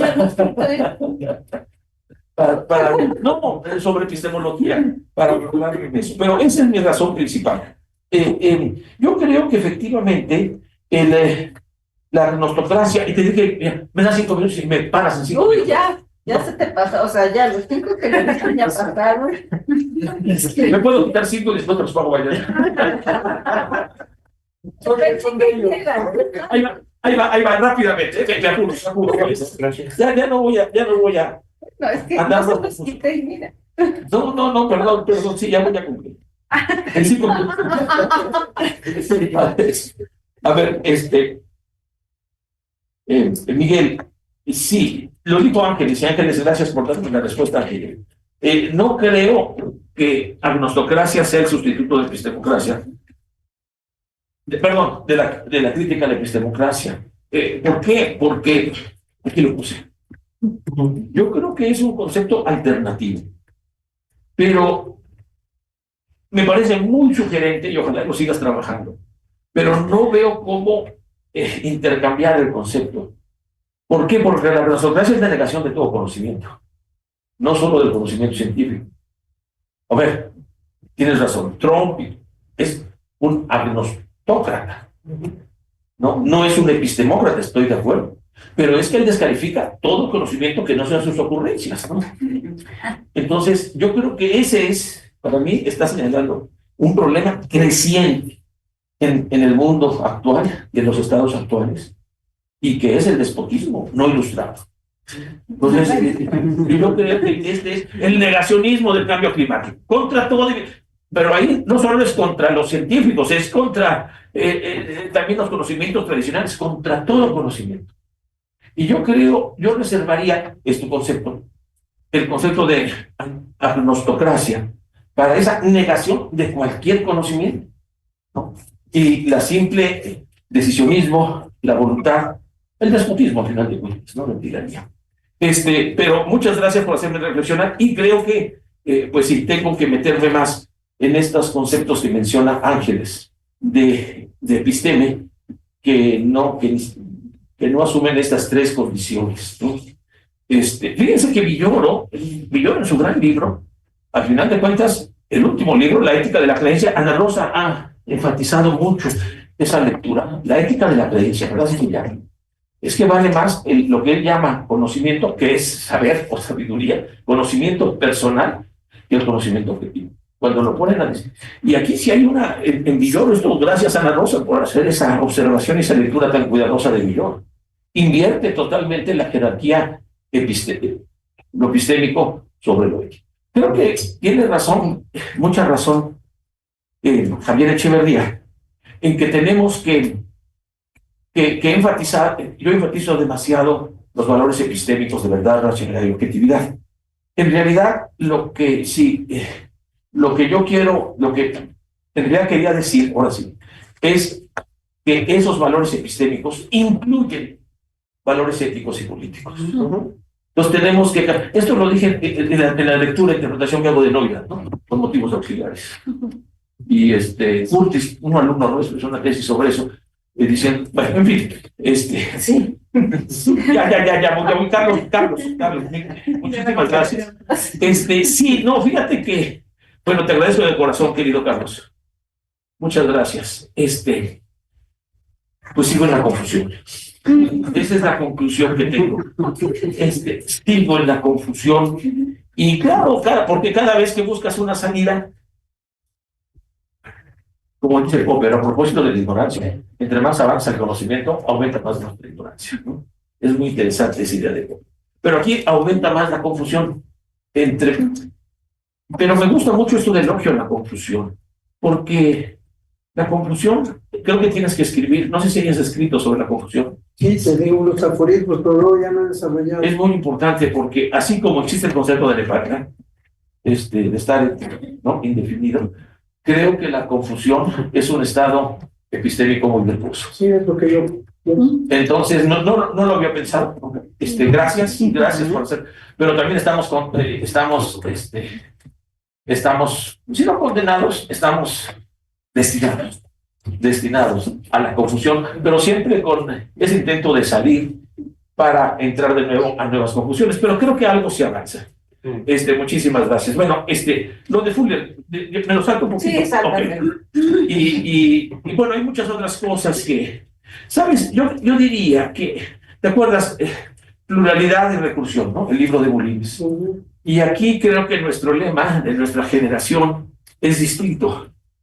Pluralismo e inclusión. Pluralismo e inclusión. Que nos lleva al relativismo. Bueno, yo no le diría, sí, moderadamente radical. Claro. ¿No? Moderadamente radical. Por ahí mencionaba lo del relativismo. Sí, moderadamente radical. ¿No? ¿Y quién teme el relativismo, por otra parte? Exacto. Moderadamente radical. Ayer también mencionaron el relativismo. Sí, ¿no? Más allá. pero es que también el relativismo se ha convertido en un garrote. Exacto, es la amenaza de los bárbaros. En un garrote para golpear, ¿no? Y creo que hay que ver las virtudes del relativismo. Fíjate que ya estamos aquí haciendo como una lista hacia una nueva epistemología, confusión, relativismo. Pero Me falta. la suspensión del juicio te va a hacer sin la confusión. Tienes razón.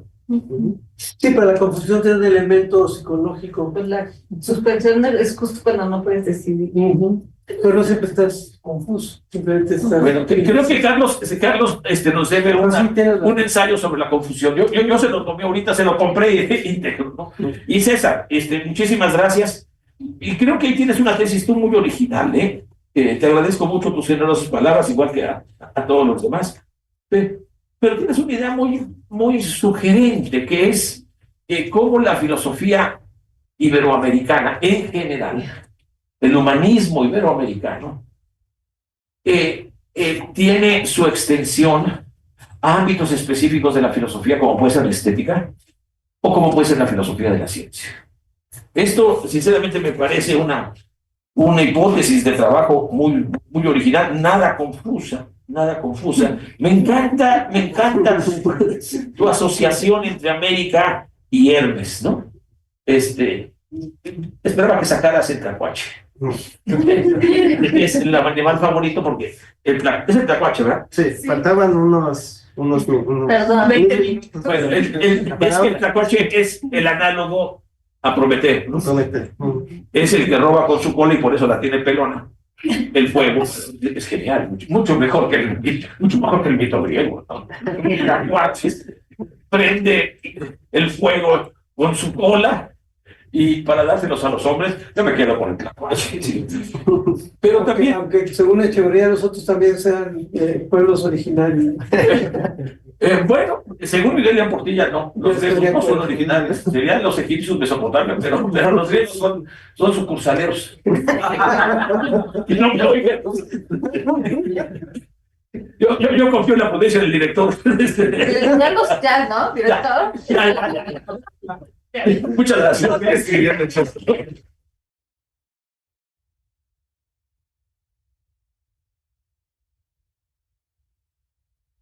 No, es así el mito. Bueno, en realidad era para que todas puedan participar, Sí, claro. decirnos qué piensan. Entonces está abierta la palabra. ¿Quién quiere decir algo? Y si no, le devuelvo el micrófono. Si nadie lo Camilo. No, seguro que sí. Hay un micrófono en esta, ¿verdad? A ver, Fran. Se escucha. Se escucha. Ay, Te nombro. no, yo voy a escribir. No, porque ahí... Hay dos. Ok. Pero va. Yo tenía una duda sobre lo que mencionó el doctor Miguel Zapata de una democracia deseable. Y espero mi confusión no sea solo como un prueba de palabras, sino que es realmente algo que contribuya. Sí, yo. Y tiene que ver con el concepto de episteme. Me gusta mucho del término epistemocracia que aparece en la raíz griega. Y como yo lo había entendido, y aquí que me aclaro, episteme, donde está incluida epistemocracia, implica ya una postura arrogante y epistemicida. Digamos, me gusta que rescata la palabra griega, porque la palabra griega ya tiene esta connotación de conocimiento probado y con un criterio de verdad objetivo, como de que ya se posee la verdad. Eso es arrogante, bueno, porque ya se posee la verdad, entonces la puedes imponer, y es epistemicida porque la falibilidad es condición de posibilidad para el conocimiento, el progreso del conocimiento, digamos. Entonces yo así había entendido la palabra epistemocracia, y me cuesta imaginarme que un gobierno basado en un conocimiento pluralista, o yo estaba seguro que el doctor Ambrosio Velázquez iba a mencionar a Popper, pero Por eso viniste. un conocimiento, Lo defendí, tangencialmente. un conocimiento falible en sentido griego es un oxímoron, eso no tiene sentido. Es- Un conocimiento falible hoy en día lo podríamos entender, pero de otra forma. No sé si, bueno, mi pregunta es sobre si es posible entender una epistemocracia entendiendo un conocimiento falible, un conocimiento que no asume la posición de verdad pluralista, lo que sea. Ok, sí, entiendo perfectamente la objeción, entiendo la preocupación, la respuesta ante esta provocación, pero claro, lo que estamos haciendo es jugar con un sentido y su contrario, porque si defendemos la equidad epistémica es porque estamos tratando de establecer un marco de equivalencia y de defensa de las epistemes. Y cuando estamos hablando de equidad epistémica, entonces estaríamos ante un oxímoron, ¿no? Porque sería la equidad entre diferentes perspectivas, que si nos vamos a tu interpretación, serían perspectivas inherentemente arrogantes, inherentemente impositivas. Entonces, yo lo que entiendo es que lo entiendo de manera mucho más laxa, no apelo al Aristóteles de la metafísica y la física, donde establece una distinción entre episteme, sabiduría, sofía, ¿no? Técnica, prudencia. Hablo de episteme en un sentido mucho más contemporáneo, en un sentido de conocimiento a secas, porque si queremos defender los conocimientos tradicionales, estamos defendiendo formas de conocimiento alternativas, distintas. A mí me cuesta pensar que no defendamos una democracia, un gobierno que no esté basado en alguna forma en la producción de conocimientos de muchos tipos, ¿no? En ese sentido, para mí la episteme tiene esa descarga. Por eso yo le añado adjetivos, porque no me... Claro, entiendo, en Aristóteles la ciencia es aquello que refiere a cosas que no pueden ser de otra forma, ¿no? Lo que pasa es que nuestra ciencia contemporánea, en el sentido de la ciencia contemporánea, es una ciencia, es un conocimiento, depende de un conocimiento falibilista. Entendemos que la ciencia contemporánea se juega en el ámbito de la incertidumbre, no en el de la certeza. El ámbito de la incertidumbre, el ámbito de lo que se puede deliberar, el ámbito que permite la frónesis, es el ámbito de la política, es el ámbito de aquello que puede ser de otra forma, aquello al respecto de lo cual no tenemos certeza. A mi juicio, la ciencia y otras formas de conocimiento se las ven en un ámbito falibilista. En ese sentido, yo sí descargo episteme de su sentido. Es un pecado original. Sí, lo entiendo a modo simplemente de conocimiento. A mí sí me gustaría que las decisiones que tomemos en colectivo sean decisiones que, de alguna forma, estén basadas en cierto conocimiento, no en las arrogancias agnotogénicas. Aprovecho para decir algo. Para mí el problema de la epistemocracia es que es agnotogénica, es que produce ignorancia, es que por su propia definición la epistemocracia es productora de ignorancia, porque aniquila otros conocimientos. Si queremos asumir otros conocimientos es porque, si queremos defender otros conocimientos como los tradicionales, es porque estamos dando mucha importancia a los conocimientos.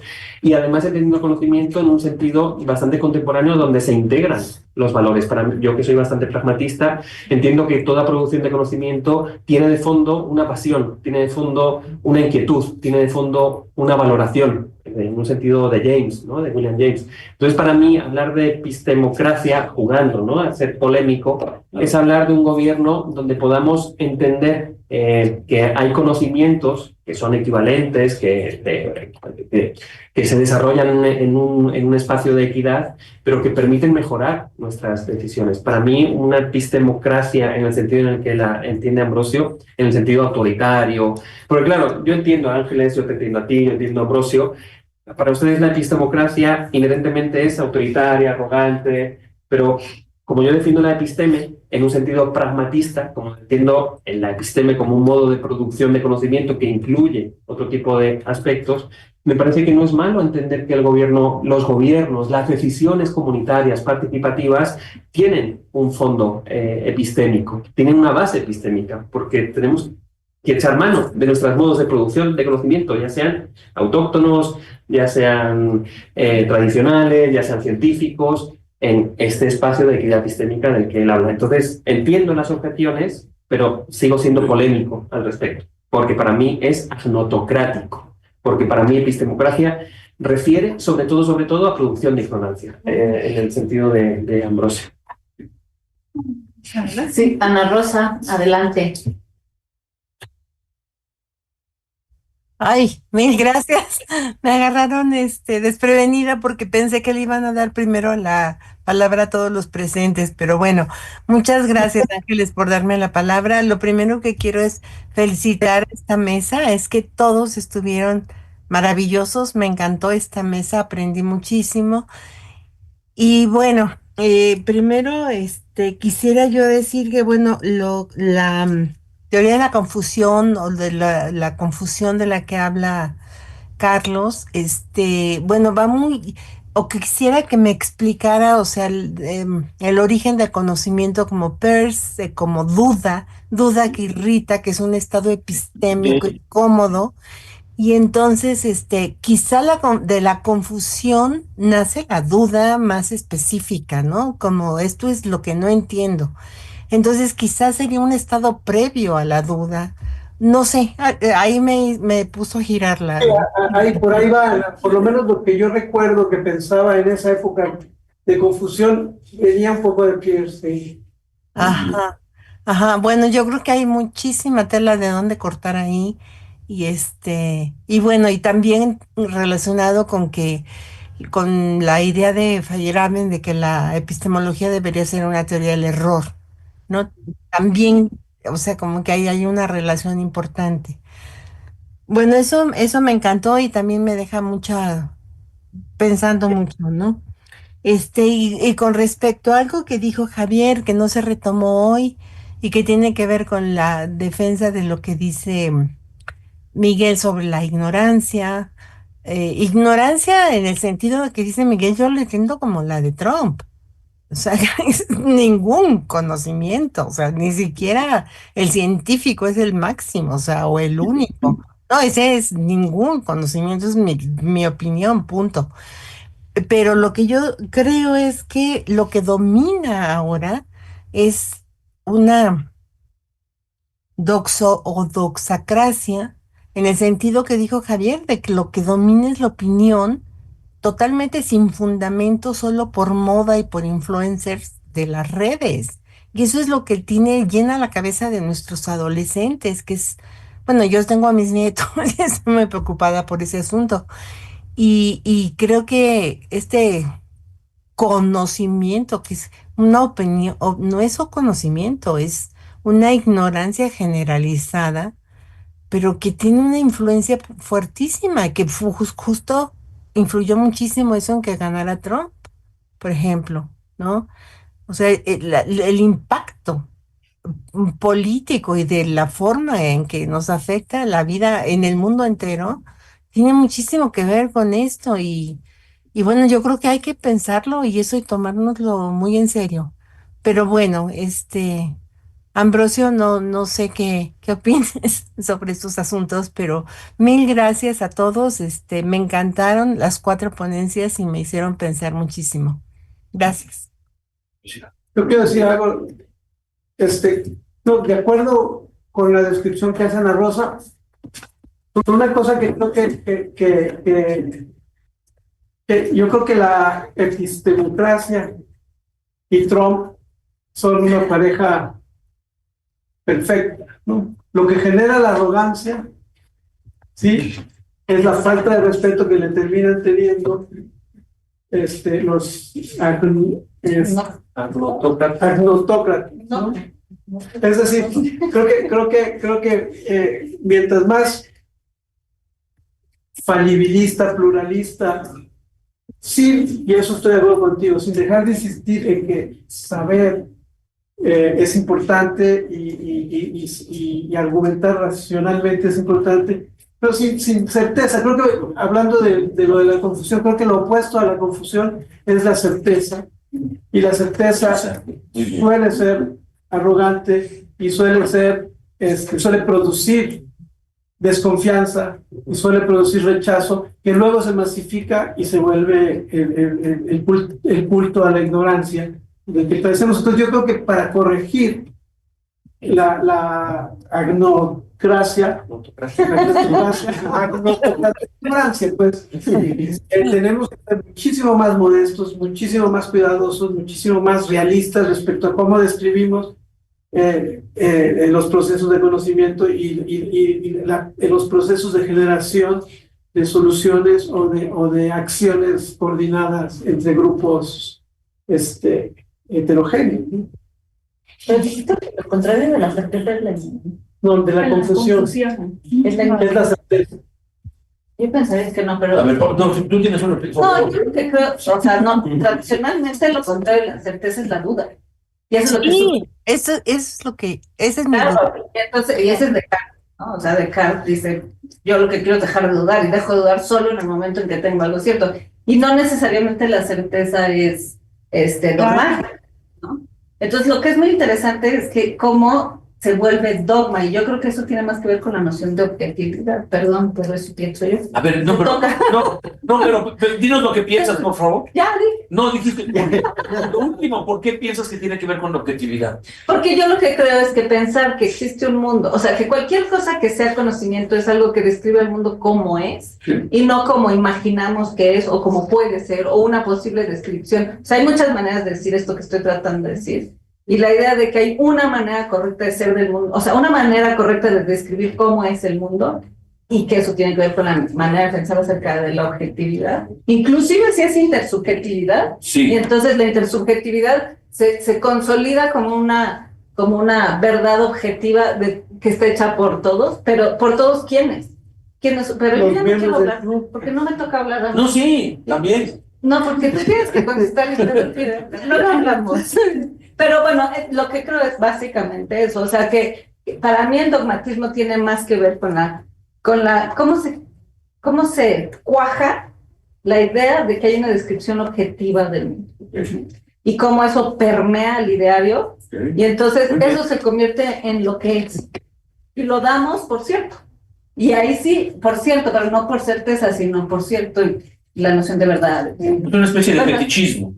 Sí, Ok. yo pensaría. Pero la pregunta era para ti. ¿Cuál pregunta? Ay, que me enseñan la ropa. Perdón, a ver, es que yo a la ignorancia le tengo mucho respeto, sinceramente, porque no solo por Sócrates, ¿no? Es decir, la única manera de estar descubriendo es reconociendo nuestra... Y me atrajo mucho en un estado de confusión, porque tenemos la idea de aclarar, pero el máximo de la aclaración es terminar con los problemas. Yo creo que ese ideal cartesiano, ¿no? De llegar a las ideas claras y distintas, punto, llegamos, y a partir de ahí podemos construir. En cambio, si mantenemos esta duda, pero no solo esta duda, sino estos conceptos borrosos, déjame utilizar estos conceptos borrosos, que el mundo no es claro. A ver, si el mundo no es claro y distinto, ¿por qué nuestras ideas tienen que ser claras y distintas? Esa sería un poco y en relación también a la objetividad. Entonces, la idea, hasta donde entiendo, de críticos, incluyendo a Husserl, ¿no? Husserl dice, a ver, ¿cuál es lo distintivo de la ciencia moderna? Matematizar el conocimiento y matematizar la metáfora de Galileo. El universo está escrito en un lenguaje matemático. Así es. Y yo creo que esa es una gran falacia. Es una gran falacia. y es una especie de fetichismo, ¿no? Nosotros, exactamente, es de los míos. Perdóname, sí, claro. Es la última pregunta de la noche. No, es un poco retomando esto de la agnotocracia y la autocracia. Han estado hablando de Trump como el ejemplo obvio no de la ignorancia, sino de la estupidez y la vociferación. Pero detrás de él hay gente, está el gran capital de Silicon Valley, que es un gran capital ligado al pensamiento matemático y a la construcción de una verdad inobjetable, que fue que es Bush, que es el que hizo que ganara. Entonces, no sé en dónde lo pondríamos en esos dos términos. No toca. O sea, yo pongo el ejemplo de Donald Trump, no como un ejemplo totalmente desarraigado de los que pone Ambrosio en sus textos. Que para mí Donald Trump está montado en un círculo tecnócrata, epistemócrata, que básicamente deriva en una imposición autoritaria que produce ignorancia. Por eso para mí los dos conceptos están tan vinculados. Yo hoy daba una clase en teoría del conocimiento donde nos encontramos, a mi juicio, en que es uno de los textos más emblemáticos para salirnos de la epistemocracia, tal como la entiendes, que es Diálogos del idiota, de Nicolás de Cusa, escrito Docta Ignorancia. La Docta Ignorancia, escrito en 1450. Ahí nos encontramos, a modo de diálogo, una conversación entre un hacedor de cucharas, un artesano que tiene un conocimiento basado en su experiencia, un arrogante filósofo, que pecamos justo de lo que deberíamos huir, y un abogado. Entonces es muy bonito porque Nicolás de Cusa, al principio del texto, él muestra que quien está más cercano al conocimiento es, por supuesto, el hacedor de cucharas, porque en realidad el conocimiento se expresa mucho mejor en el hacer, en la experiencia personal. Y dice algo muy bonito, que es que la sabiduría clama en las plazas. La sabiduría clama en las plazas. Entonces, el espíritu es el mismo. Si yo defiendo el espíritu de Ambrosio y me sumo, ¿no?, a la propuesta, simplemente creo que hay que justo pensar cómo las epistemocracias no solo están basadas en la imposición de un principio universalista, sino que son agnotogénicas, porque ese principio universalista lo que hace es producir muchas ignorancias y no reconocer otras epistemes.